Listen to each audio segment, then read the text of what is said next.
جی، جیسے کہ ہم آج فرٹیلائزر کو ڈسکس کر رہے ہیں، تو فرٹیلائزر کو ڈسکس کرنے کے ساتھ ساتھ ہمارے پاس جو آج سب سے اہم ٹول ہے وہ فارم دار ایپ ہے۔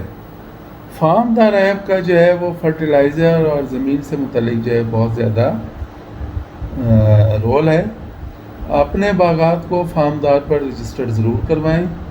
جب آپ اپنے باغات کو فارم دار پر رجسٹر کروا لیں گے تو لیٹس سے کہ اگر آپ نے کسی ماہر کا وزٹ کروانا ہے یا آپ نے مجھے کہنا ہے کہ آپ میرے باغ کا وزٹ کریں، تو وہ سب سے پہلے فارم دار جو ہے ہمیں ایک رپورٹ بنا کر دے گا، اور وہ رپورٹ ہوگی آپ کی سائل کی، آپ کی واٹر کنڈیشن وہاں پر کیا ہے، وہ ورائٹیز کا بتائے گا، اور سنگل درخت کے متعلق جو ہے وہ انفارمیشن ہمیں دے گا، اور وہ انفارمیشن اور رپورٹ کے اوپر پھر ہم آپ کے باغات کو وزٹ کریں گے اور فزیکلی جا کے ان چیزوں کو دیکھیں گے جہاں پر فارم دار نے ہمیں نشاندہی کی ہے کہ اس پلاٹ میں آپ کے پاس واٹر سٹریس آ رہا ہے، اس پلاٹ میں آپ کے پاس جو ہے وہ نائٹروجن جو ہے وہ کم ہے، جس کی وجہ سے پودے جو ہیں ان کی صحت خراب ہو رہی ہے۔ اسی طریقے سے آپ کی جو ہے سائل انالیسس رپورٹ ہوگی، وہ بھی ساتھ اٹیچ ہو جائے گی، اور ہم جو ہے ایک کمپریہنسو ڈیسیژن لینے کے قابل ہو جائیں گے۔ تو فارم دار ایک بہت اچھی ایپ ہے، جناب سید ابراہیم بخاری صاحب اس کو لیڈ کر رہے ہیں، تو آپ دوستوں سے گزارش ہے کہ آپ لوگ اس فارم دار ایپ کو جو ہے ضرور وہ انسٹال بھی کریں اور اپنے آرچرڈ کو اس پر رجسٹرڈ بھی کریں۔ ہماری ہیلپ کی ضرورت ہے تو یونیورسٹی کے جو لڑکے ہیں وہ اس پر کام کر رہے ہیں، اور آپ جب کہیں گے آپ کے فارم پر بھی وہ آ جائیں گے، یا آپ یونیورسٹی آ جائیں تو وہ آپ کو وہیں پر بیٹھ کر آپ کے فارم کی رجسٹریشن کر لیں گے، اور آپ کا فارم جو ہے وہ ڈیجیٹلائز ہو جائے گا۔ یہ جدید ٹیکنالوجی ہے، اور جدید ٹیکنالوجی کا مطلب یہ ہے کہ ہم نے آپ کے لیے آسانیاں پیدا کرنی ہیں تاکہ آپ کی ایفیشنسی جو ہے وہ مور دین 200% ہو جائے۔ Thank you very much. خدا حافظ۔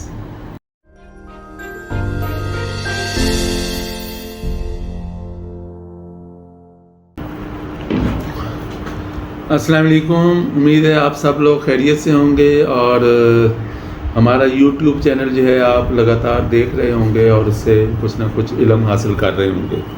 تو آج کا ہمارا جو ٹاپک ہے وہ ہے پوسٹ ہارویسٹ فرٹیلائزر، کہ برداشت کے بعد جو ہے ہم نے کھاد دینی ہے۔ جیسا کہ آپ کو معلوم ہے کہ سندھ میں تقریباً ہارویسٹنگ جو ہے لوور سندھ میں مکمل ہو چکی ہے، اور اپر سندھ میں بھی اب شروع ہے ہارویسٹنگ، اور مڈ سیزن ہو گیا ہے۔ اسی طریقے سے رحیم یار خان میں بھی جو ہے وہ مڈ سیزن یا ہارڈی ورائٹیز جو ہیں وہ تقریباً ہارویسٹ ہو چکی ہیں، اور اب چونسا شروع ہوگا، اور پھر اس کے بعد لیٹ چونسا۔ تو جون میں جو ہے ہم یہ ایکسپیکٹ کر رہے ہیں اس سال کہ ہماری جو ہے یہ مکمل ہو جائے گی ہارویسٹنگ رحیم یار خان اور اپر سندھ میں۔ اس کے بعد پنجاب کا آئے گا۔ پنجاب میں جو ہے ابھی سیزن سٹارٹ تو نہیں ہوا، لیکن لوگوں نے ابھی سے پھل توڑنا شروع کر دیا، کیونکہ ریٹ جو ہے وہ بہت اچھا تھا، اور اس ریٹ کا جو ہے وہ فائدہ اٹھا کر تو وہ اس کی ہارویسٹنگ کر رہے ہیں۔ لیکن ہمیں بار مینگو ریسرچ انسٹیٹیوٹ کے سائنسدان اور دوسرے سائنٹسٹ اور دوست ہمیں یہ بتاتے ہیں کہ جب تک پھل کی میچیورٹی نہ ہو اس کو توڑنا پھل کے ساتھ بھی زیادتی ہے، اپنے آپ کے ساتھ بھی زیادتی ہے، اور آپ نے فارم کے نام جو ہے اس کو بھی آپ بدنام کر رہے ہیں، کیونکہ امیچیور پھل یا پاکستان میں کھایا جائے گا یا ایکسپورٹ ہوگا، تو اس پھل کی جب پراپر میچیورٹی نہیں ہوئی ہوگی تو وہ اس نے آٹومیٹیکلی جو ہے وہ شرنک ہو کے اس کے اوپر رنکلز پڑ جائیں گے، یہ اس کی فزیکل ایپیرنس خراب ہوگی۔ پھر اس کے بعد آپ کے پاس جو آپشن رہ جاتی ہے وہ یہ ہے کہ جب آپ وہ کھائیں گے پھل کو تو اس میں ایروما نہیں ہوگا اور پھل میں مٹھاس نہیں ہوگی، بلکہ پھل کھٹا ہوگا، پھیکا ہوگا۔ تو اس لیے کوشش کریں کہ جتنا بھی ریٹ ہے ریٹ سے زیادہ اپنے آپ کی اپنے باغ کی ریپوٹیشن کا خیال کریں اور میچورٹی کے اوپر ہی پھل کی برداشت مکمل کریں۔ فرٹیلائزر پر ہی آتے ہیں دوبارہ۔ فرٹیلائزر جو اس وقت دینی ہے تو وہ بہت اہم مرحلہ ہوتا ہے۔ 2 مرحلے جو ہیں وہ آم کی فصل میں کم از کم 2 مرحلوں میں ہمیں فرٹیلائزر دینی چاہیے، ایک برداشت کے فوراً بعد اور ایک جو فرٹیلائزر ہے وہ ہمیں دینی چاہیے جب ہم فلاورنگ کے بعد جو آپ کا فروٹ سیٹنگ ہو رہی ہو اور فروٹ سیٹنگ ہو کے پی سائز کا فروٹ ہو جائے تو اس وقت دینی چاہیے۔ اور آپ سردیوں میں مائکرو نیوٹرینٹس کو اور دوسرے آپریشن کے ساتھ استعمال کر سکتے ہیں۔ اس وقت 2 سے 1 سوال بہت زیادہ پوچھتے ہیں، آج ان سوال کا بھی جواب دے لیں کہ کون سی فرٹیلائزر دینی چاہیے، اچھا کتنی فرٹیلائزر دینی چاہیے، کس وقت دینی چاہیے، تو وہ وقت میں نے آپ کو بتا دیا ہے۔ کون سی فرٹیلائزر دینی چاہیے تو یہ ڈپینڈ کرتا ہے آپ کے سائل انالیسز رپورٹ پر، جو آپ کی تجزیاتی رپورٹ ہے زمین کی اور پانی کی، تو اس کے اوپر یہ کافی حد تک ڈپینڈ کرتا ہے۔ دوسرا یہ ڈپینڈ کرتا ہے آپ کے پودے کی صحت پر کہ آپ کا پودا جو ہے وہ کس حد تک صحت مند ہے، اور پھر تیسرا یہ ڈپینڈ کرتا ہے آپ کی فصل پر کہ اس سیزن میں آپ کی فصل کیسی ہوئی ہے۔ اگر تو آپ کے پاس ہیوی کراپ تھی، آپ کے آم کا پھل بہت زیادہ لگا ہے، تو پھر آپ نے کھاد بھی بہت زیادہ دینی ہے، اور اگر آپ کے پھل جو ہے وہ کم لگا ہے تو پھر ظاہر ہے آپ نے کھاد بھی کم لینی ہے، اس کے اوپر ویجیٹیٹو گروتھ زیادہ ہوئی ہے۔ تو اس سال نارملی پنجاب میں تو بہت زیادہ، سندھ میں کسی حد تک جو ہے وہ فروٹنگ ڈسٹرب ہوئی، فروٹ لگا، فلاورنگ ہوئی، فروٹ سیٹنگ کہیں پر ہوئی کہیں نہیں ہوئی، اور کہیں جہاں فروٹ سیٹنگ ہو چکی تھی جیسے رحیم یار خان میں، تو وہاں بھی درجہ حرارت، زیادہ درجہ حرارت اور رات دن کے درجہ حرارت میں فرق کی وجہ سے فروٹ شیڈنگ بھی زیادہ ہو گئی، جس کی وجہ سے اس سال ہم یہ کہیں گے کہ ہمارے پاس فروٹ جو ہے وہ کم تھا۔ اب فروٹ کم تھا تو ظاہر ہے ویجیٹیٹو گروتھ جو ہے وہ بہت زیادہ ہوئی ہے، تو اس ویجیٹیٹو گروتھ کو ہی اگر ہم میچیور کر لیں تو ہمیں کم از کم جو ہے اس آرچرڈ میں یوریا دینے کی ضرورت نہیں ہے، نائٹروجن کھاد استعمال کرنے کی ضرورت نہیں ہے، تاکہ جو ہے ہمارا جو آرچرڈ ہے وہ میچیورٹی کی طرف جائے، اور جو فلشز اس نے نئی نکالی ہوئی ہیں تو اگر وہ میچیور ہو جاتی تو ان پر اگلے سال بہترین فلاورنگ ہوگی۔ تو جن فروٹ ٹریز نے بہت زیادہ پھل لیا تھا ان کا جو ہے آپ کہہ سکتے ہیں کہ وہاں پر ہم نے فرٹیلائزر جو ہے وہ زیادہ دیں۔ اب کون سی فرٹیلائزر دیں؟ ایک تو میں نے بتایا تھا وہ آپ کی تجزیاتی رپورٹ بتائے گی بھی اس زمین میں جو ہے آپ کے باغ میں کس چیز کی کمی ہے، لیکن روٹین میں ایک جو فارمولہ ہے وہ میں آپ کو بتا دیتا ہوں کہ فاسفورس اور پوٹاش کو اس سال آپ زیادہ دیں یا اتنی ہی مقدار میں دیں جتنا آپ پچھلے سال دے رہے ہیں۔ نائٹروجن یا نائٹروجنس فرٹیلائزر کو آپ سکپ کر دیں، یعنی اس کو چھوڑ دیں اور اس کو دینے کی ضرورت نہیں ہے، یہ ان کے لیے ہے جہاں پر آپ کا پھل کم لگا تھا۔ تو اب کتنی مقدار دینی ہے؟ تو مقدار جو ہے وہ اس کے درخت کے سائز کے اوپر بھی ڈپینڈ کر رہا ہوتا ہے اور آپ کے وسائل کے اوپر بھی۔ تو کم از کم مقدار جو ہے ڈی اے پی، جس میں بیسٹ سورس ہے فرٹیلائزر کا، تو وہ آپ نے 2 کلو سے لے کے اور 5 کلو تک فی ایکڑ فی پودا۔ اسی طریقے سے S O P sulphate of potash 1 سے 2 کلو فی پودا۔ جو فاسفورس آپ دے رہے ہیں وہ 2 کلو سے لے کے 5 کلو تک وہ آپ نے مکمل دے دینی ہے، یعنی پورے سیزن کی آپ نے فاسفورس جو ہے برداشت کے فوراً بعد دے دینی ہے، جبکہ جو پوٹاش ہے اور جو یوریا یا نائٹروجنس فرٹیلائزر ہے وہ آپ نے آدھی اب دینی ہے اور آدھی آپ نے دینی ہے جب آپ کے پھل بن رہا ہوگا۔ سندھ کے اندر اور رحیم یار خان میں عمومی طور پر جو لوگ طریقہ استعمال کرتے ہیں، جو کھاد استعمال کرتے ہیں، وہ این پی کے 17-17 یا این پی کے 15-15 ہے۔ تو میں کمپنی کا نام تو نہیں لوں گا، لیکن وہ آپ کی جو ہے وہ بیلنس نیوٹریشن نہیں ہے. بیلنس نیوٹریشن جو ہے وہ پھل کے اور آپ کی رپورٹ کے مطابق ہوتی ہے کہ ہمیں فاسفورس جو ہے اس ٹائم زیادہ چاہیے، تو این پی کے 17 تو تمام جو فرٹیلائزر ہے وہ ایک ہی مقدار میں دے رہی ہے. اچھا، لیکن اس کا رزلٹ بھی آ رہا ہوتا ہے کہ دوست کہتے ہیں نہیں ہم نے تو استعمال کی اور اس کا بہت اچھا رزلٹ تھا. تو اس رزلٹ کی بیسک وجہ یہ ہے کہ وہ جو آپ کی فرٹیلائزر ہے اس کا بیسک جو مین سورس ہے، وہ جو ایکٹیو انگریڈینٹ جو اس کا مین انگریڈینٹ ہے وہ جپسم ہے. تو جپسم آپ کہیں بھی ڈالیں گے آپ کی زمین جو ہے اتنی قابل نہیں ہے کہ وہ اس کا آرگینک میٹر بہت اچھا ہے اور اس کی پی ایچ بہت ڈاؤن ہے اور اس میں سالٹس نہیں ہے. نہیں، تو جہاں بھی آپ جپسم ڈالیں گے تو آپ کو اس کا جپسم کا رزلٹ مل رہا ہوگا. آپ یہ نہ کہیں کہ اس میں آپ کو نائٹروجن، فاسفورس یا پوٹاش کا بھی ویسا ہی رزلٹ مل رہا ہے. ڈی اے پی ہے، پھر اس کے بعد ایم اے پی ہے اگر سالوبل میں آئیں گے، یوریا فاسفیٹ ہے وہ بھی سالوبل ہے، اور اسی طریقے سے جو پوٹاش کا بہترین سورس ہے وہ ایس او پی ہے. ایم او پی بھی لوگ یوز کر رہے ہوتے ہیں لیکن ہم ان کو کہتے ہیں کہ اس میں کلورائڈ ہے تو اسے اوائڈ کریں. اسی طریقے سے نائٹروجن کا سورس ایک یوریا ہے اور دوسرا امونیم سلفیٹ ہے، تیسرا امونیم نائٹریٹ ہے. امونیم سلفیٹ اور یوریا جو ہے وہ ایزیلی اویلیبل ہوتے ہیں، تو یوریا استعمال کریں. فرض کیا 1 کلو تو اس کے مقابلے میں امونیم سلفیٹ آپ نے 2 کلو استعمال کرنی ہے، کیونکہ امونیم سلفیٹ میں یوریا نائٹروجن 21% ہے جبکہ یوریا میں نائٹروجن 46% ہے. اب ہم آ جاتے ہیں کہ کھاد کا طریقہ کار کیا ہے ڈالنے کا. سب سے پہلے اپنے باغات میں ہل چلائیں یا روٹاویٹر کریں. روٹاویٹر کر کے اس کے بعد صفائی کریں، صفائی ہو جائے گی آپ کی جڑی بوٹیاں ہر چیز کی. اس کے بعد جو کھاد ہے آپ نے 8 سے 10 فٹ دور مین تنے سے، لیکن یہ آپ کا بڑے درخت کے میں بتا رہا ہوں، چھوٹا درخت ہوگا تو اسی حساب سے ہوگا، اس سے دور آپ نے کھاد کو اپلائی کرنا ہے. کھاد جو ہے آپ نے جب اس 8-10 فٹ کے دائرے کے اندر آپ دیں گے تو وہاں پر ہماری فیڈنگ روٹس موجود ہیں.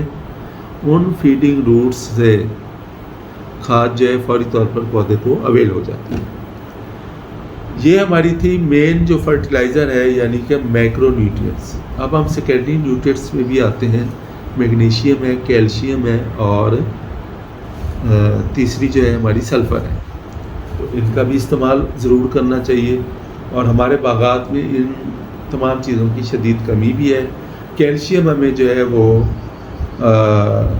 زمین سے اویلیبل ہو رہا ہوتا ہے، لیکن اگر ہم نائٹرک ایسڈ استعمال کرتے ہیں تو کیلشیم کی availability in the form of calcium nitrate بہت زیادہ بڑھ جاتی ہے، اور ساتھ ساتھ جو ہے کیلشیم نائٹریٹ نائٹرک ایسڈ کے استعمال سے ہماری زمین بھی بہتر ہو جاتی ہے، پی ایچ ڈاؤن ہو جاتی ہے، اور پی ایچ ڈاؤن ہونے کے ساتھ ساتھ نائٹرک ایسڈ ہمیں کاربن ڈائی آکسائڈ بھی پرووائڈ کر رہا ہوتا ہے جب وہ ریئیکشن کرتا ہے کیلشیم کاربونیٹ کے ساتھ، اور اس کے ساتھ ساتھ پانی بھی ہمیں اویل کر کے دیتا ہے. تو یہ ہمارا کیلشیم نائٹریٹ سیکنڈری نیوٹرینٹس اس کے حوالے سے ہو گیا. میگنیشیم اور سلفر، ان کو آپ تھوڑی مقدار میں، درمیانی مقدار، لیٹ سے کہ اگر آپ ایس او پی 2 کلو یوز کر رہے ہیں، D A P 5 kilo use کر رہے ہیں، تو آدھا کلو میگنیشیم اور آدھا کلو سلفر فی پودا یہ آپ بالکل استعمال کر سکتے ہیں. اس کے بعد ہمارا مائکرو نیوٹرینٹس ہے. مائکرو نیوٹرینٹس کو علیحدہ علیحدہ بھی ڈال سکتے ہیں. اس میں مین جو 2 سورس ہیں وہ زنک اور بوران ہے. زنک اور بوران دونوں ہی بہت زیادہ اہمیت رکھتے ہیں آپ کے باغات کی صحت کے لیے، آپ کی فروٹنگ کے لیے، آپ کی فلاورنگ کے لیے. تو ان کا استعمال ہر سال کرنا چاہیے، ضرور کرنا چاہیے، ضرور کرنا چاہیے. ایک مائکرو نیوٹرینٹس جو ہے وہ کوریا کا بھی آ رہا ہوتا ہے، کاکٹیل ہے، ای ڈی ٹی اے چلیٹڈ ہے. اگر وہ استعمال کریں گے تو اس کے ریزلٹس بھی ہم نے بہت ایکسیلنٹ پائے ہیں. اس کے علاوہ ایک اور جو ہمارے چھوٹے پودے ہیں، چھوٹے پودوں میں جو سب سے زیادہ ہمیں پریشانی آتی ہے، ایک تو وہاں پہ وہ کہتے ہیں کہ منہ ساڑی بہت زیادہ ہے. تو یہ اینتھریکنوز کو یا اس بیماری کو ختم کرنے کے لیے ہمیں سالز کو جو ہے پودے سے دور کرنا ہوتا ہے، لیکن اس کے ساتھ ساتھ میں نے یہ دیکھا ہے کہ اگر ہم فیرس سلفیٹ EDDHA یہ اگر ہم ہر سال 2 سے 3 مرتبہ سال میں استعمال کر رہے ہیں بہت معمولی مقدار میں، تو اس سے جو ہے نا وہ پودوں کی آپ کی برننگ اور وہ جو منہ سڑی ہے وہ آپ کو بہت کم ہوگی اور آہستہ آہستہ ختم ہوتی جائے گی۔ تو یہ FEEDDHA یہ بھی چلیٹڈ ہے، اس کا استعمال کرنا چاہیے، کاسٹلی پروڈکٹ ہے لیکن بہت افیکٹو ہے۔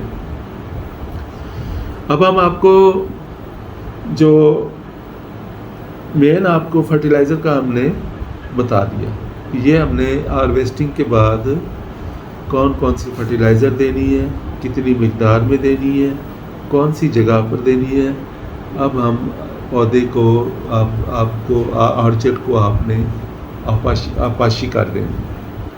یہ تمام فرٹیلائزر ڈالنے کے بعد آپ آپاشی کریں گے۔ آپاشی کے وقت آپ 5 سے 7 کلو نائٹرک ایسڈ فی ایکڑ وہ استعمال کریں۔ اس سے نہ صرف یہ ہوگا نائٹرک ایسڈ کا فائدہ کہ آپ کو کیلشیم نائٹریٹ اویلیبل ہوگی، بلکہ وہ جب پی ایچ ڈاؤن کرے گا تو پودا جو ہے جو آپ نے کھاد ڈالی ہے اس کی اویلیبلٹی کو پودوں کے لیے بہت آسان بنا دے گا۔ تو یہ بہت افیکٹو ہے، تھوڑا سا سمجھنے کی ضرورت ہوتی ہے۔ جتنا آپ ان چیزوں کو سمجھتے جائیں گے اتنے آپ کی باغ کی جو عمر ہے وہ بڑھتی جائے گی، باغ کا جو ہے خوبصورتی ہے وہ بڑھتی جائے گی اور باغ آپ کو زیادہ ہرا بھرا نظر آئے گا۔ اس کے ساتھ ساتھ ایک اور جو بہت اہم چیز ہے وہ پیکلوبیوٹازول۔ پیکلوبیوٹازول ایک ایسا پروڈکٹ ہے جسے کلٹار بھی کہتے ہیں، ایکشن بھی کہتے ہیں۔ تو یہ پروڈکٹ جو ہے یہ ہمارے موسم کے لیے قطعاً بھی سوٹ نہیں کرتا، نہ اس کی یہاں پہ ضرورت ہے۔ یہ جہاں پر ٹراپیکل کلائمیٹ ہے، جہاں ٹیمپریچر جو ہے وہ ماڈریٹ رہتا ہے بہت لمبے عرصے تک، تو وہاں پر جو ہے وہ بڈ انڈکشن کے لیے ہم اس کو یوز کرتے ہیں تاکہ فلاورنگ زیادہ ہے، فروٹنگ زیادہ ہے۔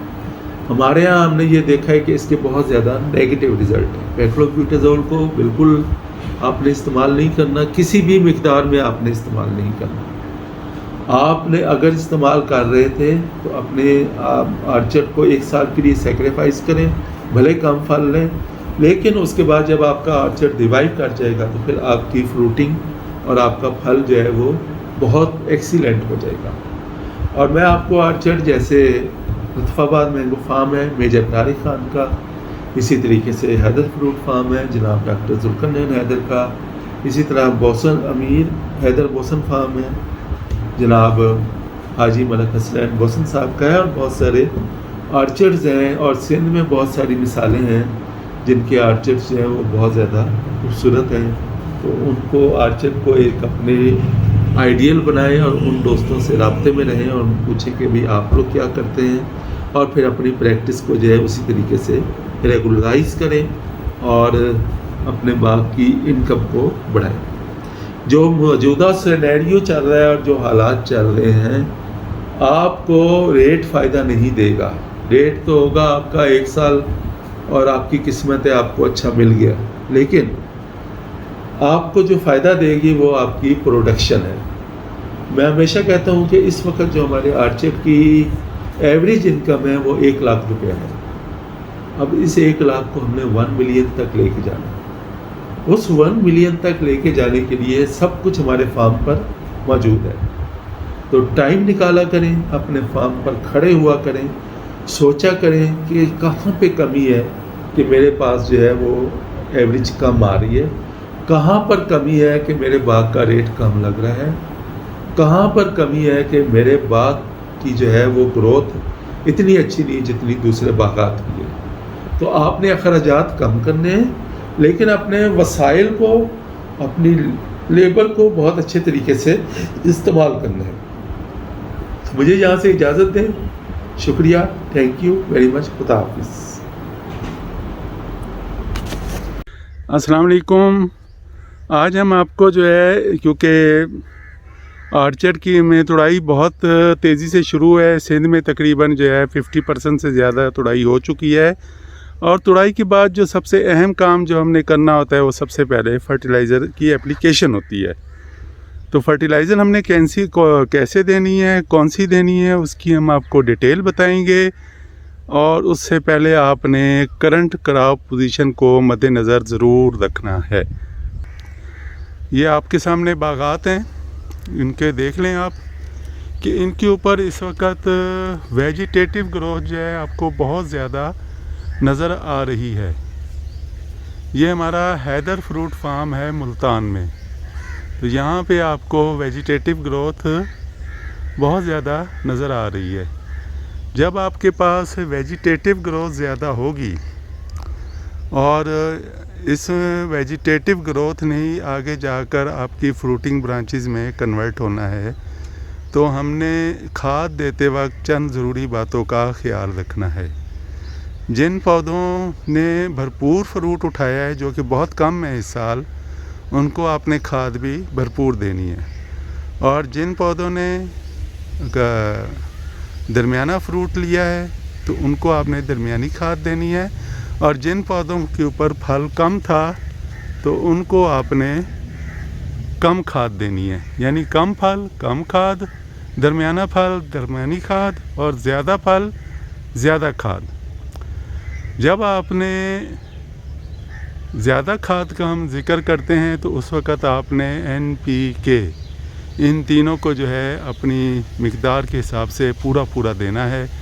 فی بڑا پودا اگر ہم DAP اپلائی کر رہے ہیں تو وہ 5 کلو تک DAP، 1 کلو SOP اور 1 کلو یوریا. تو آپ نے فاسفورس پوری دے دینی ہے. نائٹروجن اور پوٹاش یہ آپ نے آدھی دینی ہے، اور آدھی آپ نے جب پھل بنے گا اس وقت دینی ہے. لیکن جو فاسفورس ہے آپ نے وہ پوری اپلائی کر دینی ہے. پوٹاش جو ہے وہ اس میں سب سے زیادہ اہم ہے. لیکن اس سے پہلے میں بتاؤں گا، جب درمیانی کھاد دینی ہے تو اس میں آپ نے فاسفورس وہی رکھنی ہے اور نائٹروجن کی مقدار بھی کم کر دینی ہے. اور جب ہم آپ کو کہیں گے کہ آپ نے بالکل کم کھاد دینی ہے تو اس کا مطلب یہ ہے کہ وہ پھل جو ہے اپنی ویجیٹیٹو گروتھ بھی مکمل کر چکا ہے، اور اس میں ہم نے صرف پوٹاش کو پورا دینا ہے. اس میں